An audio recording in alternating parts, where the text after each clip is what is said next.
Assalamualaikum warahmatullahi wabarakatuh. Perkenalkan saya Nabila Firda Amalia dengan NIM C1C025101 dari kelas R11 Akuntansi.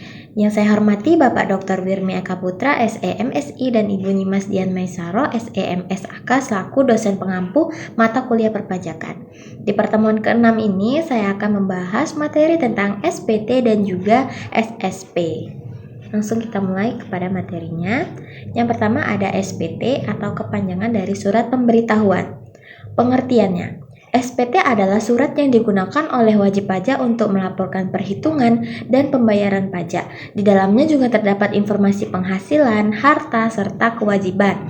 SPT ini penting karena menjadi bentuk tanggung jawab pajak kepada negara sesuai dengan ketentuan peraturan perundang-undangan perpajakan. Kemudian fungsi dari SPT yang pertama ada dari segi wajib pajak penghasilan, itu SPT berfungsi untuk melaporkan dan mempertanggungjawabkan pajak penghasilan termasuk penghasilan, harta, kewajiban, dan pajak yang telah dibayar atau dipotong. Kemudian untuk pengusaha kena pajak itu berfungsi untuk melaporkan perhitungan PPN, pajak pertambahan nilai, dan juga PPNBM barang mewah, termasuk pajak masukan dan pajak keluaran. Dan yang ketiga itu dari segi pemotong atau pemungut pajak. SPT berfungsi untuk melaporkan pajak yang telah dipotong atau dipungut dan disetorkan ke negara. Kemudian untuk prosedurnya, yang pertama ada pengambilan SPT. Wajib pajak dapat memperoleh formulir SPT secara langsung di tempat yang ditentukan atau melalui situs Direktorat Jenderal Pajak. Kemudian yang kedua, pengisian dan penyampaian SPT. SPT harus diisi dengan benar, lengkap, dan jelas dalam bahasa Indonesia. Kemudian ditandatangani dan disampaikan ke kantor pajak. Kemudian yang ketiga, penggunaan bahasa dan mata uang asing. Nah, wajib pajak yang mendapat izin menggunakan mata uang asing boleh, namun tetap harus menyampaikan SPT dalam bahasa Indonesia. Kemudian yang keempat, menandatangani SPT. SPT dapat ditandatangani secara manual maupun elektronik dan keduanya memiliki kekuatan hukum yang sama. Kemudian yang terakhir adalah lampiran SPT. SPT itu harus dilengkapi dengan dokumen pendukung seperti laporan keuangan, perhitungan pajak, dan data lainnya sesuai dengan jenis pajak. Nah, kemudian ada pembetulan nih. Pembetulan itu wajib pajak dapat membetulkan surat pemberitahuan yang telah disampaikan dengan kemauan sendiri melalui pernyataan tertulis dengan syarat Direktur Jenderal Pajak belum melakukan verifikasi, pemeriksaan, atau pemeriksaan bukti permulaan. Pembetulan SPT dapat mengakibatkan pajak yang harus dibayar menjadi lebih besar atau lebih kecil, serta dapat dikenai sanksi administrasi berupa bunga atau denda sesuai ketentuan yang berlaku.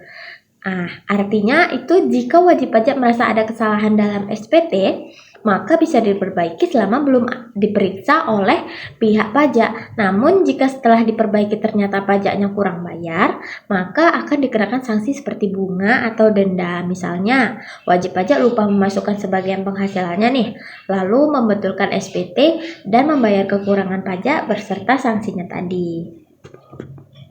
Nah, kemudian SPT ini punya beberapa jenis. Nah, SPT itu dapat dibedakan menjadi yang pertama SPT masa yaitu periode bulanan, kemudian SPT tahunan yaitu periode tahunan. Nah, jenis SPT itu ada 3, SPT tahunan pajak penghasilan, SPT masa pajak penghasilan, SPT masa pajak pertambahan nilai atau PPN. Kemudian bentuknya bisa terbagi menjadi 2, ada formulir kertas, hard copy, dan juga ada dokumen elektronik.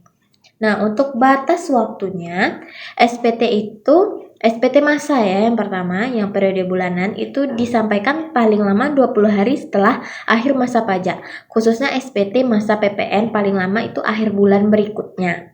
Kemudian SPT tahunan wajib pajak orang pribadi itu disampaikan paling lama 3 bulan setelah akhir tahun pajak. Nah, SPT tahunan wajib pajak badan disampaikan paling lama 4 bulan setelah akhir tahun pajak. Selanjutnya Apakah jangka waktu tadi bisa diperpanjang? Bisa. Wajib pajak bisa memperpanjang waktu pelaporan SPT tahunan maksimal 2 bulan, tapi harus diajukan sebelum batas waktu habis. Saat mengajukan saat mengajukan itu wajib melampirkan perhitungan pajak sementara, laporan keuangan sementara, dan bukti pembayaran pajak. Permohonan juga harus ditandatangani oleh wajib pajak atau kuasanya dan bisa dikirim langsung lewat pos atau secara online. Nah, untuk sanksinya, ada sanksinya jika keterlambatan atau tidak menyampaikan SPT, maka akan denda. Yang pertama ada 500.000 untuk SPT masa PPN, 100.000 untuk SPT masa lainnya, 1 juta untuk SPT tahunan badan, dan 100.000 untuk SPT tahunan orang pribadi. Kealpaan itu dia seperti ketidaksengajaan, kesalahan yang secara tidak sengaja ya. Kealpaan pertama itu maka tidak pidana, tapi dia bayar pajak plus denda 200%. Kemudian jika ada kealpaan yang berulang lagi maka dendanya 1-2 kali pajak atau pidana. Nah, jika dia ada kesengajaan, datanya itu salah secara sengaja, maka pidananya bisa 6 bulan sampai 6 tahun plus denda 2-4 kali pajak. Nah, habislah pembahasan tentang SPT, kita lanjut ke SSP, Surat Setoran Pajak. Untuk pengertiannya, surat setoran pajak atau SSP adalah bukti pembayaran atau penyetoran pajak yang dilakukan ke kas negara melalui tempat pembayaran yang ditunjukkan oleh Menteri Keuangan. Fungsinya sebagai bukti sah pembayaran pajak setelah mendapatkan pengesahan atau validasi dari pihak yang berwenang. Untuk tempat pembayarannya yaitu dilakukan melalui bank atau kantor pos yang telah ditunjuk oleh Menteri Keuangan. Nah, untuk jangka waktunya, SSP ini juga memiliki jangka waktu. Jangka waktu pembayaran pajaknya berbeda-beda tergantung jenis pajaknya, namun tetap memiliki pola umum yang telah diatur sebagai berikut, yaitu pajak yang dipotong atau dipungut oleh pihak lain umumnya harus disetor paling lambat tanggal 10 bulan berikutnya.